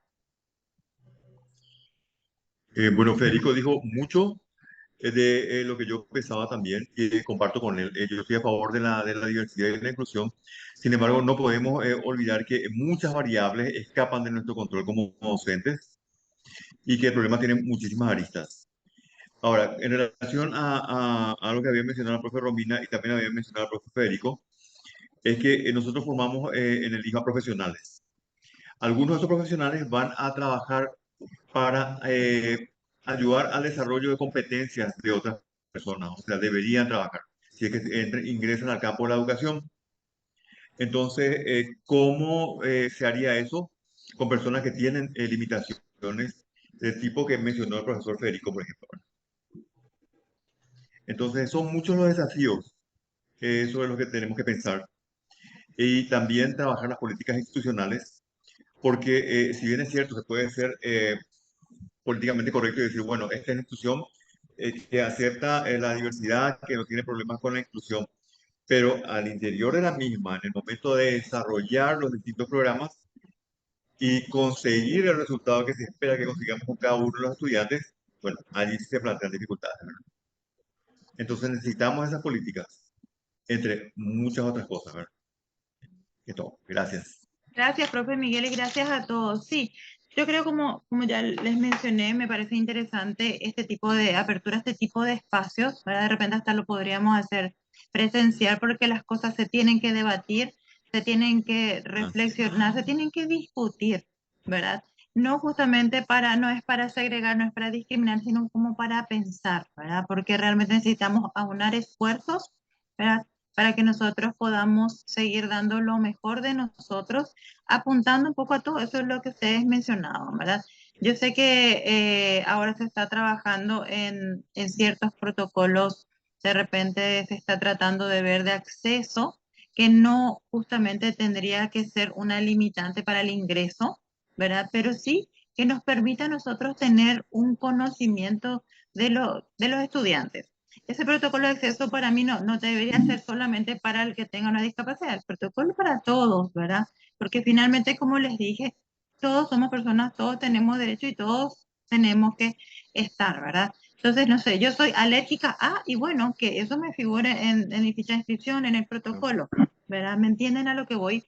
Entonces, me parece fundamental de que realmente empecemos a instalar esto y pensar y discutamos, nos encontramos a veces ahí en el patio, en el pasillo, y bueno, ¿y qué podemos hacer? Esta es mi realidad, estas son mis condiciones, esto es lo que nosotros tenemos, pero ¿qué podemos también, verdad? Esperando que alguna vez, porque ya como lo mencionamos, esto es a nivel Estado, ¿verdad? No tiene solamente que ver con el IVA, pero es algo que se está dando en todos los institutos de educación superior y también en las propias universidades. Entonces, ¿cómo nosotros vamos a ir viendo, nutrirnos un poco cuáles son las experiencias enriquecedoras de repente, dependiendo de la carrera, de la formación, porque es complejo, ¿sí? Y son desafíos que nos van a tener que movilizar a nosotros y nos movilizan a nosotros porque es salir un poco de ciertos esquemas, salir de cosas que ya sabemos y es el pensar ahora el cómo poder llegar de esa manera, ¿verdad? Atendiendo que justamente el mundo es una diversidad, el mundo globalizado. Entonces, ¿qué es lo que yo quiero? Tenemos que tener un objetivo, ¿verdad? Si yo que soy formadora de teatro, formadora de música, de danza, ¿cuál es mi objetivo? ¿Sí? Y en función a eso, entonces nosotros vamos plasmando y vamos haciendo esas adecuaciones y esos ajustes. Esa preocupación que ustedes mencionan le pasa a todos los docentes universitarios también, le pasa a todos los profesores de la educación media, cómo van a terminar el colegio, cómo van a ir a la universidad, van a echarle la culpa a los del colegio, o sea, una cuestión. Entonces, el tema es cuando realmente no hay una claridad y no hay una apuesta eh, bien transparente y bien clara de los programas y qué es lo que nosotros queremos lograr. Entonces funciona eso, nosotros vamos formando, ¿sí? Capaz que mi estudiante de teatro no va a ser el primer actor, pero sí va a ser el que hace el mejor papel en segunda. Estoy inventando, por favor, me disculpan, ¿sí?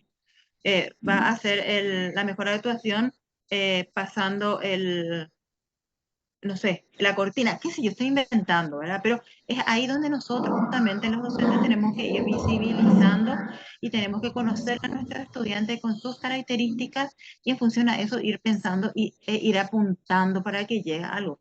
O sea, no por eso vamos a dejarle como anteriormente se le dejaban las casas encerrados, ¿verdad? Y en los casos de niños o personas con hiperactividad o alguna cuestión de motriz muy fuerte, se les tenía jaulados, ¿verdad? Esa época terminó, entonces ahora estamos hablando de otros paradigmas y otros modelos. Entonces yo realmente quiero agradecerle, yo quiero que me disculpen si por ahí fui atrevida con algún término que no fue mi intención, pero sí, para mí este espacio sirve para poder reflexionar y para repensar, por sobre todo, cuáles son nuestras prácticas educativas, para repensar en estrategias nuevas o estrategias diversas que me puedan servir a mí como docente, ¿verdad? Y que pueda finalmente servirle al estudiantado a la hora de desarrollar y plasmar mis actividades. Y también dentro de todo lo que yo pueda y dentro de mi tiempo, también a las órdenes para poder acompañar a ver ciertos procesos, ¿verdad? Que nos sirvan a nosotros, ¿verdad? Yo valoro mucho todo el avance y todo el crecimiento que está teniendo Bellas Artes, toda la visibilidad que está teniendo, ¿sí? Corremos el riesgo de que tengamos una superpoblación de estudiantes, ¿verdad? Así como estamos encaminándonos. Entonces, seguir apuntando a estas mejoras, yo creo que es positivo y es bueno y quien no se siente orgullosa de su casa de estudio, ¿verdad? Formadora de grandes artistas. Así que mis disculpas por pasarme en el tiempo y agradecida por las intervenciones de cada uno de ustedes. Y yo creo que nos debemos, ya la profe Gloria seguramente ella estará presente todavía seguro, estará pensando ya en otro tipo de acciones cada vez más específica, así como lo planteamos, y que nos pueda servir a nosotros para poder brindar mejores oportunidades a nuestros estudiantes. Así que muchísimas gracias, ¿sí? Gracias, Ruth. Gracias a vos. Profe. Muchas gracias, profe. Gracias. Muchas gracias.